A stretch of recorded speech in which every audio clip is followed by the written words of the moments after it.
Big boss के घर के अंदर 5वें दिन हुआ मिड वीक एलिमिनेशन और इस एलिमिनेशन में घर वालों को लेना था बड़ा फैसला। दीपक जी, जो कि नीरज और शिवानी दोनों के करीब थे, उनके लिए ये फैसला लेना बहुत मुश्किल था, लेकिन फिर भी दीपक जी को ये फैसला लेना पड़ा और दीपक जी के इस फैसले को सुनने के बाद शिवानी फूट फूट कर रोई। आपको बता दें, नीरज दीपक जी का दिन रात ख्याल रखता है, तो वहीं दूसरी ओर शिवानी दीपक को अपना बड़ा भाई मानती है। दीपक जी के लिए सबसे बड़ी दिक्कत थी, उनको इन दोनों में से ही किसी एक को चुनना था।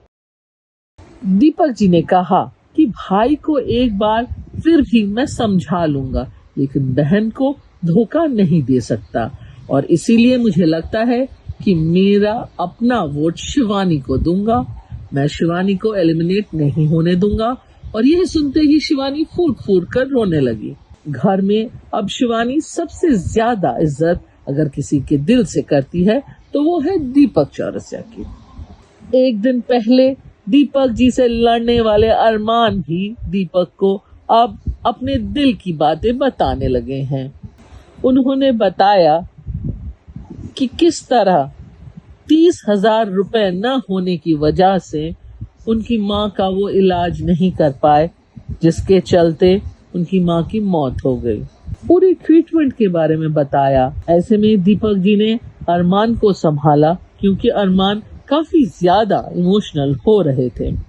वो अरमान जो अभी तक दीपक को अपना कंपटीटर मान रहा था और उससे लड़ाई कर रहा था, वही अरमान दीपक के लिए यह कहता हुआ नजर आया कि इस घर में सबसे समझदार दीपक भाई हैं और वो बहुत सही से समझाते हैं, उनसे बात करने में मजा आता है। बॉक्सर नीरज, जो दीपक जी के बहुत बड़े कदरदान हैं, उन्होंने दीपक जी से पूछा कि इस घर में किसको सही माने और किसको गलत, और ऐसे में दीपक जी ने बहुत ही बैलेंस जवाब देते हुए ये कहा कि नीरज, इस घर में दिल से सोचो और सच का साथ दो, क्योंकि अंत में जीत सच की ही होती है। मैंने भी जिंदगी में हमेशा सच का साथ दिया है।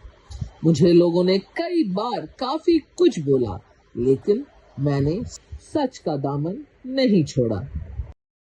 ऐसा कोई भी दिन नहीं जाता जब दीपक जी अपने परिवार को नहीं याद करते, खासकर उनकी बेटियों को। उनने घर वालों को बताया कि किस तरह एक जर्नलिस्ट के लिए बेटियों के साथ टाइम बिताना कितना मुश्किल होता है। उनने लोगों को बताया कि कैसे 2012 के इलेक्शन के दौरान 80 दिनों तक 80 शहरों को कवर करने के चलते उनकी बड़ी बेटी, जो 1.5 साल की थी उस वक्त और चलना सीख ही रही थी जब वो घर से गए थे, वो पूरी तरह चलने लगी थी जब तक वो वापस आए। और सबसे बुरी बात जो उनको लगी थी वो ये थी कि वो बच्ची उनको पहचान नहीं पा रही थी जब वो घर लौटे। ये बात उनके दिल को बहुत ज्यादा चुभी। उन्होंने घर वालों को बताया कि किस तरह जर्नलिज्म करना, रिपोर्टिंग करना, एंकरिंग करना आसान नहीं है। जब वो घर लौटते हैं, बच्चियां सो जाती हैं और जब वो जगते हैं, बच्चियां स्कूल जा चुकी होती हैं, तो बहुत कम ही उन लोगों से बातें हो पाती हैं, पर तब भी ये उनके दिल के बहुत ज्यादा करीब है। और वो बच्चियां भी अपने पापा को बहुत प्यार करती हैं। दीपक जी को घर में उनके पैर के दिक्कत की वजह से कुछ घर वाले निशाने पर रख लेते हैं, लेकिन ऐसे में बिग बॉस ने भी करारा जवाब देते हुए घर वालों को यह बोल दिया कि अगर हमको लगता कि दीपक जी इस शो के लायक नहीं हैं, तो हम खुद ही उनको नहीं बुलाते। आपको हमें बताने की जरूरत नहीं है, क्योंकि ये जो शो है दम का नहीं, दिमाग का है। और दोस्तों, बात तो माननी पड़ेगी कि दीपक चौरसिया में दिमाग तो कमाल का है। और आज 9 बजे के एपिसोड में देखने को मिलेगा कि किस तरह घर वालों ने पेट संभालने का टास्क पूरा किया।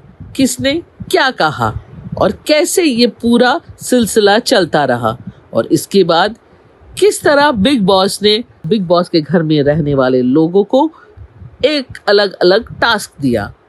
इसको देखने के लिए आपको देखना पड़ेगा जियो सिनेमा 9 बजे।